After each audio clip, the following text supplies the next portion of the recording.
Salut et bienvenue sur cleboisoriginal.com. Merci de votre fidélité. Ndekato Ebsagibino, Tozotchela Bino, quand même, extrait, ya émission Oezo les canaux télévision Nabiso, mais avant tout, la Bino Yango, Tozosela Bino un peu chapeau, liboso to expliquer Bino, makamni egoleka nakati Oyo Tozali Kochela Bino, parce que mingi za kana français, ben biso Tozo limbo la Bino Yango na lingala, neti lelo Tozali Kochela Bino. Donc, compte rendu Oyo Ezalaki Lobby vendredi 8 2020, compte rendu à réunion, il y a conseil de ministres Oyo Eleka qui toujours Ezali Koleka par vidéoconférence à cause il y a Makambo Oyo ya Corona, présence au Salango et Sikanae, il y a Ngano Bomonaki. Donc, ministre Oyo a se permettre qui a glissé qui paragraphe Oyo, il y a le Kuta, donc il y en a tous allés copier ce message, donc je le nomme à Kelele, Yebaraki. Ata bazo beta ba solo ya ba directeur à cabinet baleka na mboko na biso ko kotsa kombo ya caméra na kati ya compte rendu ya conseil des ministres parce que mikolo oyo zo tanga kombo ya caméra te yo ningo sala patron na yo plaisir neto ko rotaler tous les jours au glisser paragraphe moko ya lukuta na kombo ya caméra donc à l'instar ezalaki kombo ya caméra te puis ba lobela ki ngote donc il faut faire attention mais yebara ke mas actuellement salaki ozali ezali poursuivable to landela yo et que si la tête to landela oyebika ke ndengi fachi beto azalaka justice muto landela donc na tikibino bolanda compte rendu oyo ekotangama na Jolino Makelele donc ministre et médias et information donc restez connectés sur Clébois Original. À tout de suite.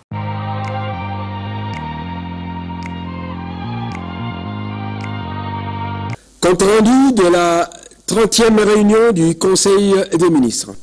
Ce vendredi 8 mai 2020 s'est tenu à Kinshasa par vidéoconférence la 30e réunion du Conseil des ministres sous la présidence de son Excellence M. Félix-Antoine Tshisekedi Tshilombo, président de la République, chef de l'État. Les 4 points ci-après étaient inscrits à l'ordre du jour. 1. Communication de son Excellence, Monsieur le Président de la République, chef de l'État. 2. Point d'information. 3. Approbation des relevés de décision du Conseil des ministres. 4. Examen et adoption des dossiers. De la communication de son Excellence, Monsieur le Président de la République. La communication de son Excellence, Monsieur le Président de la République a porté sur 5 points, à savoir 1. Décision de prorogation de l'état d'urgence. 2. Descente sur terrain pour constater et évaluer l'état de la prise en charge des malades du Covid-19.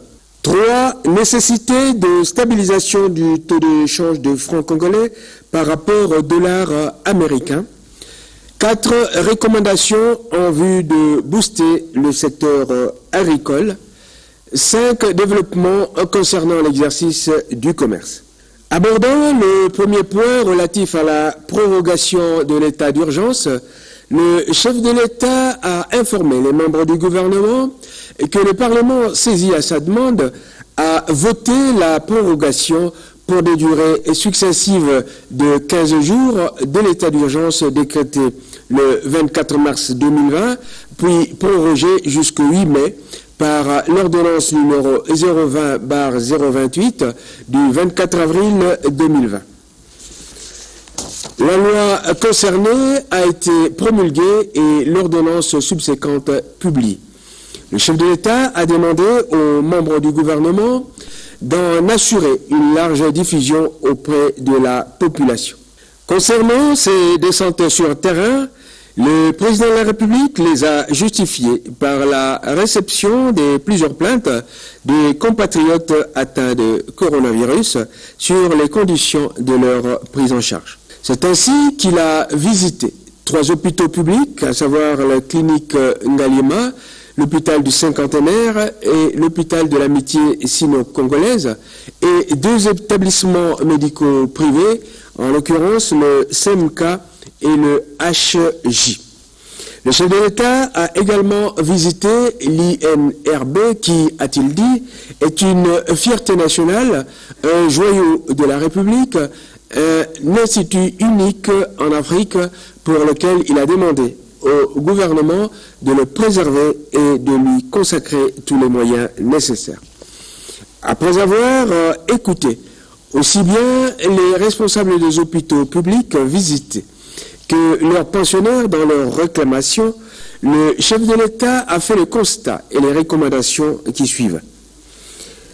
Les personnes internées se plaignent de leur abandon ou de la non-assistance des responsables des centres, c'est le cas de l'hôpital du Cinquantenaire. À ce sujet, des recommandations ont été faites pour une meilleure prise en charge. L'absence du matériel médical comme les respirateurs. À ce sujet, le chef de l'État a indiqué que les matériels commandés seront livrés à brève échéance. S'agissant du personnel médical qui a l'impression d'être abandonné et qui lui manque de combinaisons pour accéder aux malades, le président de la République a instruit le ministre de la Santé d'intensifier les solutions à ce sujet. S'agissant du non-paiement des salaires et primes du personnel soignant et autres accompagnateurs, le président de la République a déploré cette situation à l'égard de ces professionnels qui font preuve d'un courage particulier, a-t-il dit, et il a demandé que leur situation soit vite réglée. À propos de la lenteur dans la transmission des résultats des tests de dépistage, le chef de l'État a annoncé l'arrivée prochaine des intrants permettant d'accélérer les résultats des tests et leur efficacité. Les hôpitaux CMK et HJ devraient être dotés prochainement des médicaments pouvant engendrer la production rapide des tests. Concernant la restauration qui laisse à désirer, le chef de l'État a indiqué que le ministre de la Santé doit prendre des initiatives pour faire cesser cette situation. En conclusion, le président de la République a souligné la nécessité de mettre fin aux incompréhensions qu'il a décelées entre les malades et les responsables des établissements visités. Pour terminer, le chef de l'État a informé les membres du gouvernement des entretiens qu'il a eus avec le président français Macron, qui ont notamment porté sur des échanges et la collaboration entre l'INRB et l'Institut Marie Curie en France. Concernant la tisane malgache, qui doit être prise à titre curatif ou préventif, le président de la République a indiqué que nos chercheurs vont s'y atteler. De la nécessité de stabilisation du taux d'échange du franc congolais par rapport au dollar américain. Le président de la République a relevé qu'un dérapage du taux d'échange du dollar dans le sens de la hausse face au franc congolais a toujours des effets néfastes sur le pouvoir d'achat de nos concitoyens. C'est ainsi que le chef de l'État a demandé au Premier ministre, aux ministres directement concernés et au gouverneur de la Banque centrale de veiller à faire stabiliser et à faire apprécier le franc congolais à des niveaux raisonnables. Recommandations en vue de booster le secteur agricole. Le président de la République a exhorté les membres du gouvernement à lutter en faveur de l'autosuffisance alimentaire afin d'enrayer la dépendance de notre pays à l'égard de l'étranger. Le Covid-19 est venu rappeler la nécessité de mener des réflexions rapides et de trouver des solutions concrètes à cette problématique. Aussi a-t-il demandé au ministre de l'Agriculture et du Développement rural de produire un plan de relance de la culture du riz. Au gouvernement de soutenir les initiatives locales visant l'autosuffisance alimentaire et d'aider le DAIPN à relancer ses activités en vue de ravitailler Kinshasa en denrées de première nécessité. À ce sujet, le ministre des Finances a été invité à faire rapport au gouvernement sur les paiements dus au DAIPN. De la protection des opérateurs économiques du commerce de détail. Le chef de l'État s'est insurgé contre le traitement discriminatoire dont souffrent les opérateurs économiques locaux congolais pour la plupart, dans le traitement de leurs marchandises à l'importation. Il s'est dit également scandalisé de constater que les dispositions légales interdisant aux opérateurs économiques étrangers de faire du commerce de détail ne soient toujours pas respectées, créant ainsi une concurrence déloyale. Il a prié le gouvernement de faire cesser cette situation rapidement. Le chef de l'État a manifesté son souhait de voir s'organiser rapidement des États généraux sur cette problématique en mettant à plat tous les problèmes qui freinent l'expansion du commerce des opérateurs économiques locaux. Des points d'information. Premier intervenant, le vice-premier ministre, ministre de l'Intérieur, Sécurité et Affaires coutumières. De l'État et de l'administration du territoire. Le vice-premier ministre, ministre de l'Intérieur, Sécurité et Affaires coutumières, a fait part au Conseil des informations suivantes. 1. L'état d'esprit de la population. Il est caractérisé par un accroissement de la psychose relative à la propagation du Covid-19, ainsi que par la satisfaction de la population à l'occasion de la visite du président de la République dans différents centres hospitaliers accueillant les malades du Covid-19.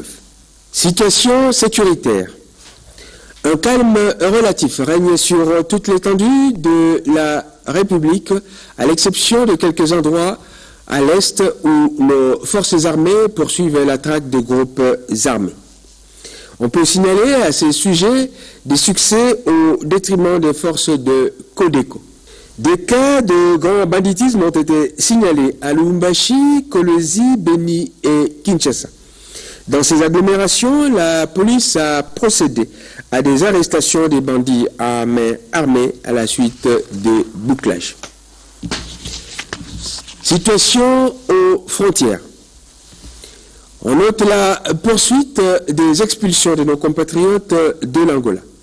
À leur arrivée, ils sont accueillis par nos autorités locales qui les placent en quarantaine en raison du Covid-19. Il est recommandé de recourir à la voie diplomatique pour la résolution de ce problème. Les tensions persistent à la frontière entre la Zambie et la République démocratique du Congo vers Poto, où les Zambiens manifestent des velléités d'annexion d'une partie de notre territoire. Des solutions diplomatiques sont envisagées pour régler cette incompréhension. Catastrophe naturelle. Plusieurs cours d'eau connaissent des crues pouvant causer des dégâts considérables. C'est le cas à Kinshasa, dans le Congo central, dans le Sankuru et dans le Sud Kivu. Une grande sensibilisation de la population est à envisager, de même que des mesures de prévention à prendre par les autorités compétentes. Coronavirus.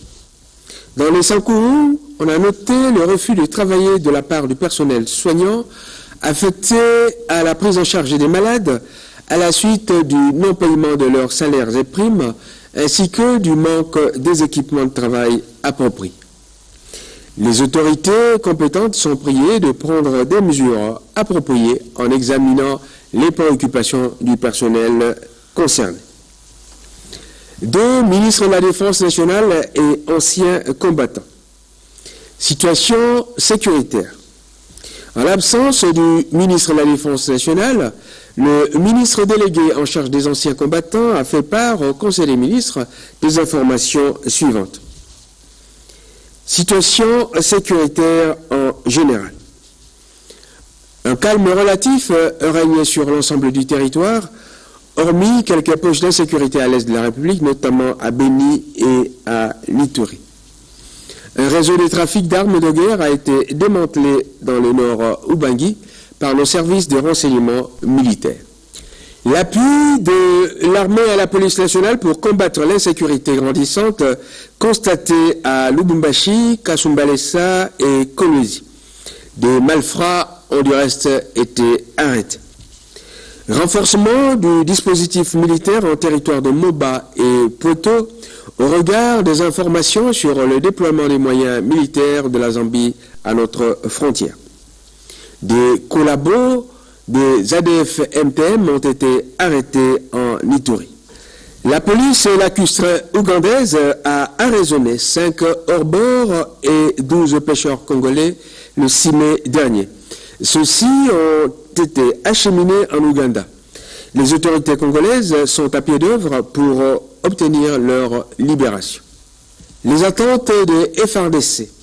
Ces attentes ont été formulées à l'endroit du commandant suprême des forces armées congolaises et du gouvernement. 3 ministres de la Santé publique. 1. Évolution de la situation de la pandémie du Covid-19.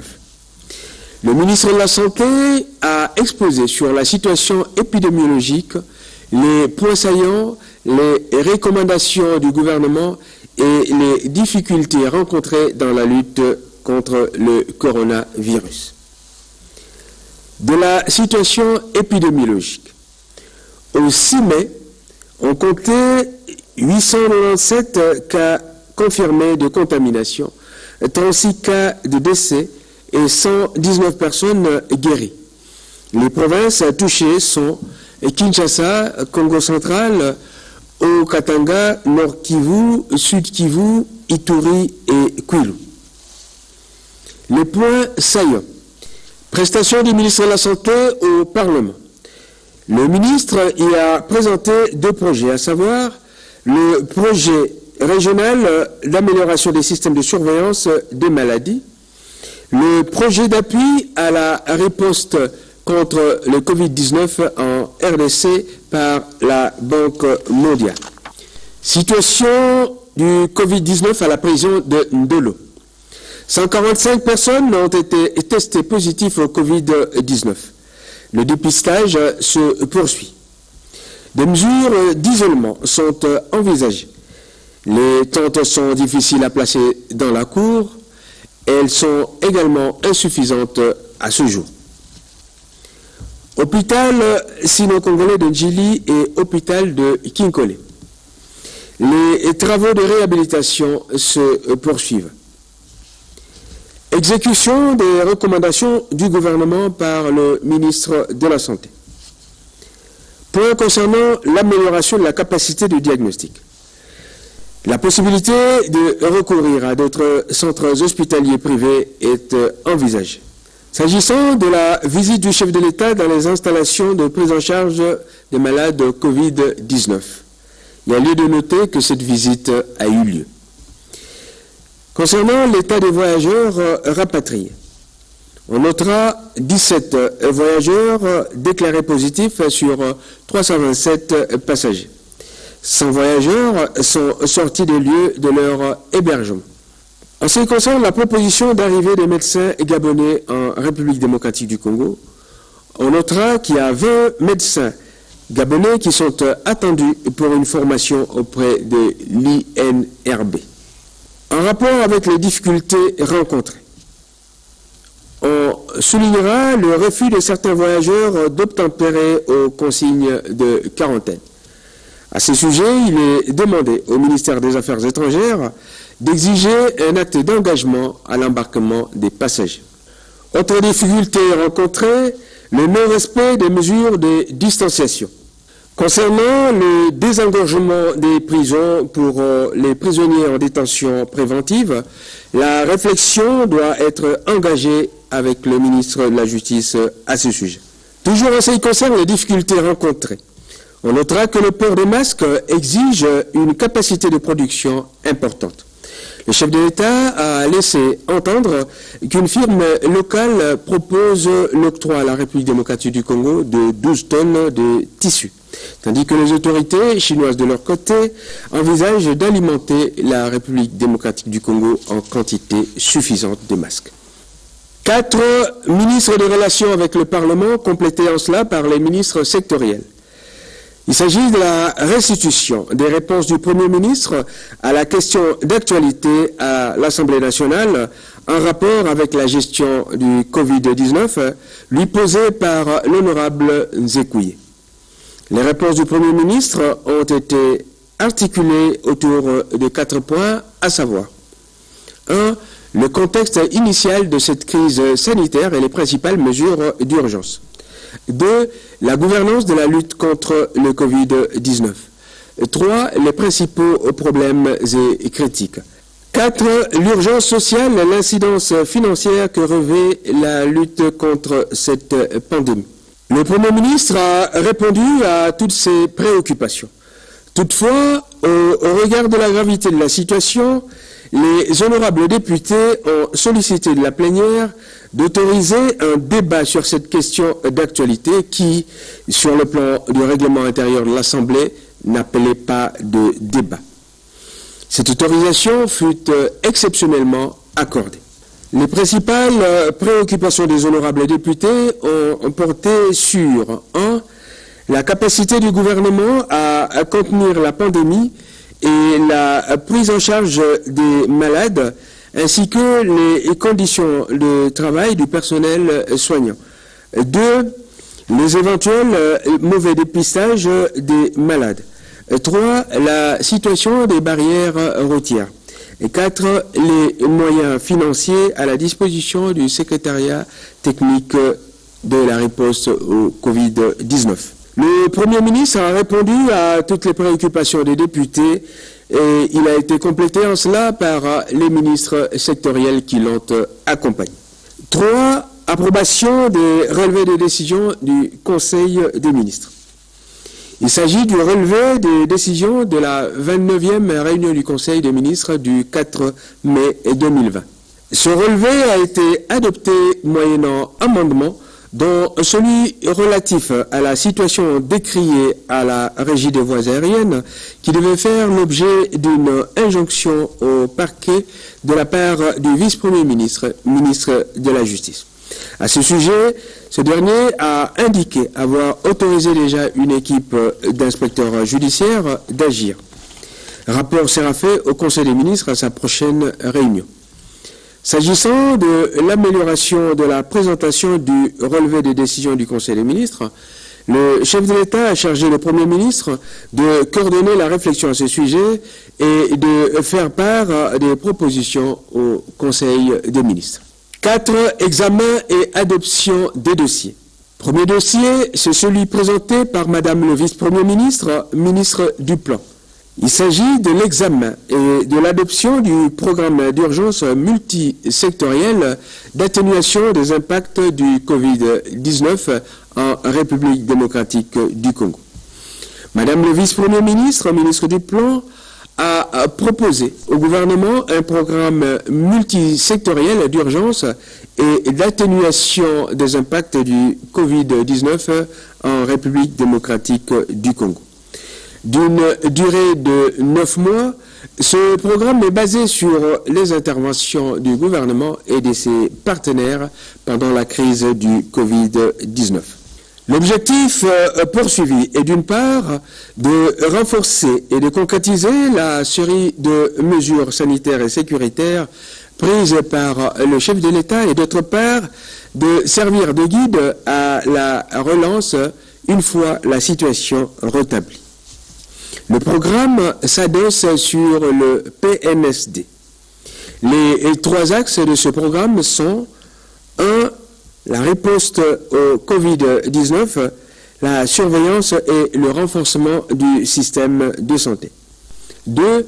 Le soutien à la stabilité macroéconomique et à la relance de l'économie. 3. L'atténuation des risques et le soutien aux populations. Ce programme devrait également servir au plaidoyer pour la mobilisation des ressources auprès de nos partenaires. Pour le rendre crédible, Madame le vice-premier ministre, ministre du Plan, a souhaité que le gouvernement débloque pour sa concrétisation un montant mensuel de 50 millions de dollars américains. Un débat a suivi cette présentation, portant notamment sur son adéquation avec le collectif budgétaire en cours d'élaboration. Il est également apparu que plusieurs ministres n'ont pas été formellement invités à donner leur avis sur ce dossier. En conséquence, Le Conseil des ministres a demandé à Madame le vice-premier ministre d'intégrer les appréciations qui ont été formulées à l'occasion du débat et de tenir compte du collectif budgétaire en voie d'élaboration avant la présentation du dossier pour adoption à une prochaine réunion du Conseil des ministres. 2. Ministre d'État, ministre des hydrocarbures. Le ministre d'État, ministre des hydrocarbures, a présenté l'état des lieux du patrimoine pétrolier et gazier de la République démocratique du Congo. À cet effet, il a initié un état des lieux qui fait procéder à la sélection des blocs pouvant faire l'objet d'attribution des droits d'hydrocarbures par une première phase d'appel d'offres. Pour cela, il faut procéder à la matérialisation, c'est-à-dire la délimitation des blocs pétroliers et gaziers ou l'identification pour réunir les données techniques. On peut relever que cet état des lieux a permis d'identifier les concessions ainsi que les blocs pétroliers et gaziers libres ou ayant fait l'objet d'attribution. Pour assurer cette matérialisation, Monsieur le ministre d'État a sollicité l'octroi de 520 000 $ américains pour cette matérialisation, tandis que pour l'organisation de l'appel d'offres, il a sollicité un montant de 725 000 $ américains. Après débat et délibération, le Conseil des ministres a adopté ce texte. Ministre d'État, ministre de l'enseignement primaire, secondaire et technique. Rapport sur l'identification de nouvelles unités, NU en sigle. Dans le cadre de la mise en œuvre de la gratuité de l'enseignement, le gouvernement de la République a décidé de payer tous les enseignants dites NU après leur identification et ce, conformément aux instructions du président de la République. Une commission avait été mise en place avec le concours de la Banque mondiale pour procéder à l'identification de ces nouvelles unités. Au final, 144 944 enseignants NU sont considérés comme éligibles à l'intégration pour 10 906 établissements. Par contre, 249 748 enseignants NU n'ont pas rempli les critères, soit parce qu'ils travaillent dans des établissements fonctionnant avec de faux arrêtés, soit encore dans des écoles locataires, soit dans des écoles avec un nombre limité de locaux, soit encore parce que les dossiers doivent être complétés. Il y a lieu de souligner que les établissements concernés sont ceux des enseignants dont la mécanisation a été suspendue en 2014. Au final, les cas pris en compte sont ceux allant de 2014 à 2018. À la suite de son exposé, Monsieur le ministre d'État, ministre de l'enseignement primaire, secondaire et technique, a sollicité la contribution du gouvernement de l'ordre de 211 000 $ américains en vue de bénéficier des fonds de la Banque mondiale en contrepartie. Après débat et délibération, le Conseil a demandé un approfondissement de la réflexion sur ce rapport autour du Premier ministre, du vice-premier ministre, ministre du Budget, du ministre des Finances, ainsi que d'autres ministres concernés par cette problématique. Commencée à 13h40, la réunion du Conseil des ministres s'est terminée à 20h30. Je vous remercie.